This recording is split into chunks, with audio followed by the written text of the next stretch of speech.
Yo, what's good everyone? Today I'm going to be taking a first look here at this Week 4 NFL DraftKings main slate. Let's dive right into it. And like I always do here in these videos, I'm going to go position by position, highlighting the plays that are sticking out to me here early in the week, and then we'll wrap up this video by putting together a first look cash lineup and a first look tournament lineup. But before we dive into the quarterbacks here, everyone, if you could like this video and subscribe to the channel, I would greatly appreciate that. It's completely free to do, and every like, comment, and sub that you guys leave here on these videos or this channel in general really does help me out. With that being said, let's dive into the quarterbacks here, and I like Josh Allen at the top of the quarterback list this week, but for the most part, I'm kind of looking in the 5K range here again. Let's highlight Josh Allen. Obviously, a really good matchup here against the New Orleans Saints. We know the upside that he brings. He's one of the best passers in the NFL, has elite rushing upside too. This game could get out of hand where the Bills just take the lead early and kind of run out the second half, which is why I really like James Cook in this matchup. I'll talk about him when we get to the running backs. I think Josh Allen's going to be fine, but like I said, everyone, I'm kind of looking down here in the low 6K range, 5K range. I do think Brock Purdy is interesting here at home against Jacksonville. He almost played in week 3, so I have to assume that he is going to play here in week 4. We'll need to keep an eye on that, but he's kind of sneaky in my opinion from a tournament perspective.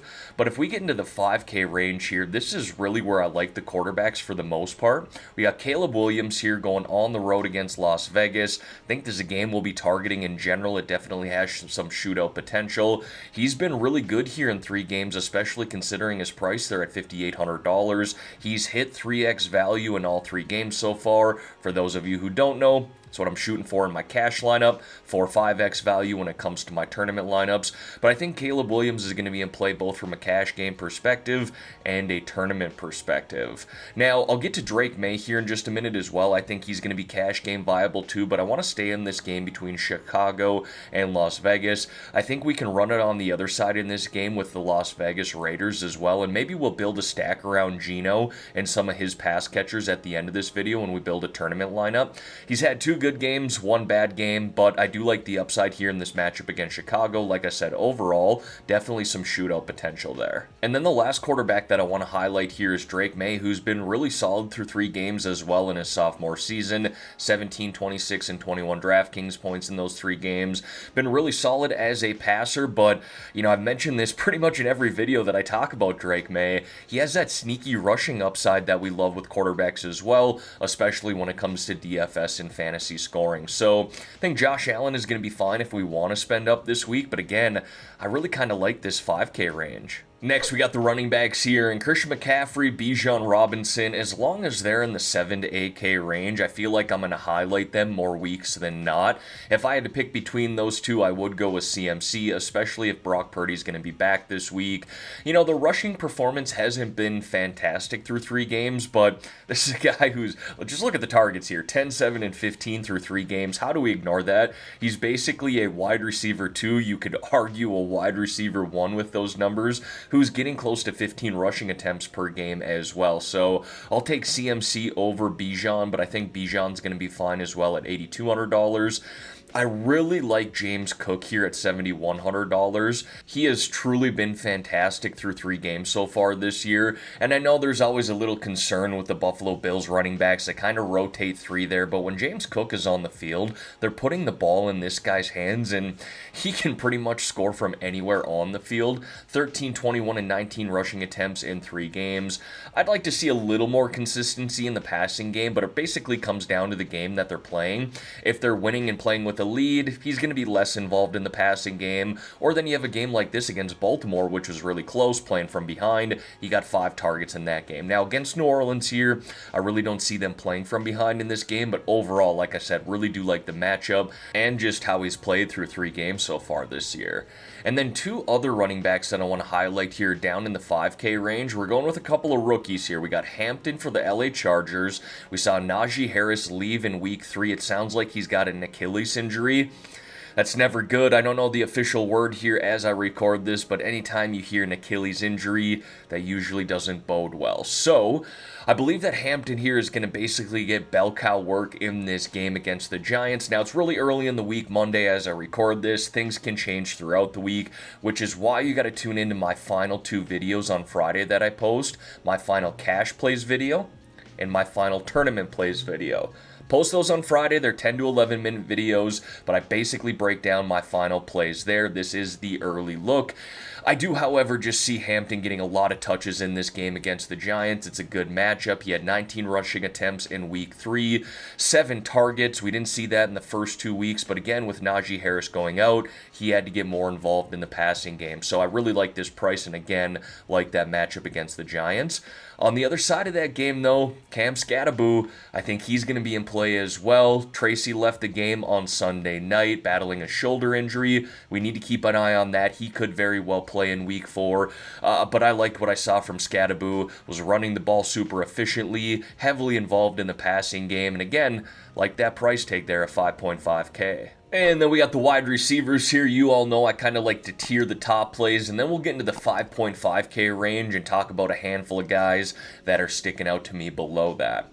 Tier 1 this week, in my opinion, is going to be Malik Neighbors to Puka Nacua. And if I had to pick 2 of those guys, I'd go with Nacua and Nico Collins here. Nico, really good matchup at home against Tennessee. Finally saw him get double-digit targets in last game with 11. Guess he had 9 the week before, but one of those bigger performances that we can see from Nico. 26.4 DraftKings points in that game against Jacksonville. No reason to think he couldn't do that against Tennessee again, especially back at home. But Puka Nacua is my preferred play here. This guy is basically locked into double-digit targets week in and week out. His lowest fantasy performance through 3 weeks was last week at 25.8. I'll take that absolutely, even when he's the highest priced wide receiver. Tier 2 plays for me is going to be Igbuka down to Adams. Now, if I had to pick a few plays out of this, it would be Igbuka, especially considering that Mike Evans is battling a hamstring injury, had to leave in week 3. Something we'll need to monitor throughout the week, but it didn't look very good. I was watching that game. He was limping around the sideline. Mike Evans is a dog, though, so I would not be surprised if he plays here in week 4. Let's just assume that he isn't going to play. Igbuka, wide receiver 1, pass catcher 1 in this game, and offense for the Buccaneers. And he's been really good as a rookie wide receiver through 3 games. So, again, we'll just need to kind of monitor the situation there for Mike Evans. But, again, assuming he doesn't play, I do like Igbuka. And then I like Rome Odunze here in this game against Las Vegas. Like I said, definitely shootout potential here. 15, 15, and 35 DraftKings points through 3 games. Looks like the clear-cut number 1 target for Caleb Williams. And then I like Devontae Adams here as well. I know I talked about Puka Nacua, but Sean McVay, one of the best offensive coordinators and head coaches in the NFL, he gets the ball in his best player's hands. Yes, that's Nacua, Kyron Williams, but also Devontae Adams. I like that price and the matchup against Indianapolis. Now, the Tier 3 plays, I can't say that I love them, but that's going to be Brian Thomas Jr. all the way down to, who did I go with? I went with DJ Moore was kind of my Tier 3 plays. If I had to pick a couple of guys out of there, I would go with Drake London, and I know he hasn't been great through 3 games, but back at home here, cheapest he's been all season. I mean, we're basically getting an $800 discount from the first 2 weeks. He's going to have a bigger game here sooner than later. And again, I know he hasn't been great through 3 games, but back at home here, I think he's worth monitoring. And then Ricky Pearsall here at $5,700 as well. I like this one just a little bit more. He's been really good so far through 3 games. Targets are pretty consistent, 7, 6, and 11. Again, if Brock Purdy is back this week, I like this play even more in a good matchup at home against Jacksonville. And then we're going to scroll down just a little bit off of that. And there's a handful of guys here that I really like at 5.5K or below. First being Quentin Johnston here, the LA Chargers.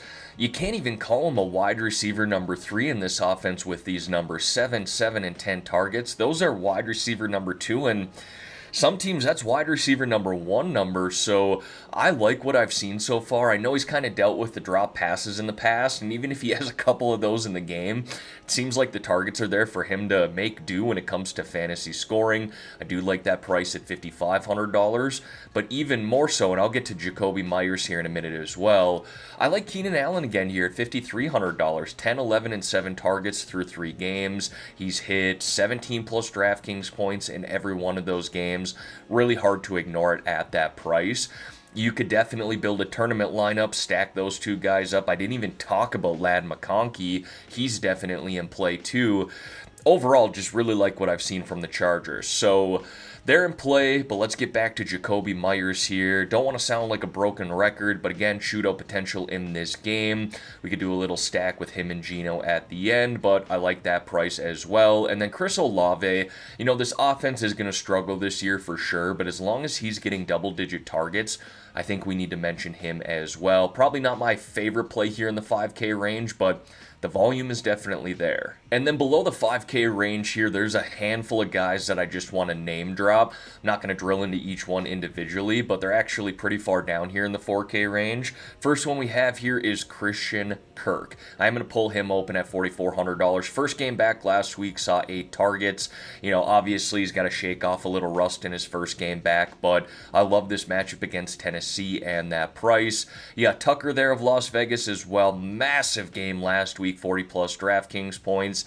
If Mike Evans does miss this week, I think that Sterling Shepard will basically walk into the wide receiver number 2 role. It's been kind of solid here through 3 games as well, considering the price, and you could probably add a target or 2 if Mike Evans misses.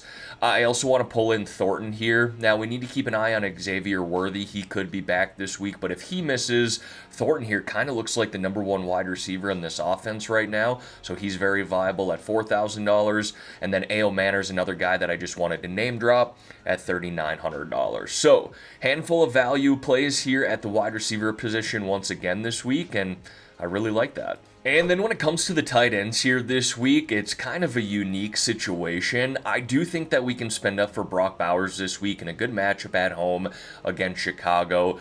He's far and away the most expensive tight end, $1,000 more expensive than the next guy, and Travis Kelce. So I won't spend too much time there on Brock. What's interesting here is this 4K range. I was looking at it, doing my research here, just kind of, my normal first look routine, and I'm going through this 4K range here, and I'm going, okay, Hunter Henry to Travis Kelce. Outside of Mark Andrews, and maybe he balls out here tonight, and I can make a case for him as well, but outside of Mark Andrews, as I record this right now, there's a case to be made to probably play every one of these guys here in the 4K range. We know the touchdown upside that Kelce has. Warren has been fantastic as a rookie. Kincaid has kind of taken that next step in this Bills offense. Laporta, he's got major touchdown upside. Juwan Johnson's been fantastic for New Orleans in 3 games. 8 plus targets in every game so far this year. Ertz has been good. Henry had a massive game last week. 2 touchdowns, just building chemistry with Drake May. So again, I don't like to just say, hey, here's a generalization of tight end plays that we can play, but the reality is the 4K range looks really good this week. But if we are looking to save a little bit of money off this 4K range here, Njoku, Fannin Jr., they're fine in my opinion. But I'm really looking down in the low 3K range. Dalton Schultz here, I think he's going to be fine against Tennessee. That is a good matchup. Strange at $3,200, I like a little bit more. 4, 5, and 7 targets in 3 games. That's probably what you can expect week in and week out. And then, if we get word here that Will Dissly is not going to play for the Chargers again this week, we can go down here to Gadsden. I don't know if I'm pronouncing that right or not. I think I am. But he was kind of the guy that took over as the number 1 tight end with Dissly out. 7 targets in week 3, 5 catches. I'll take that all day, especially at that price of $2,600. And then when it comes to the defenses this week, everything below $3,000 looks pretty grim.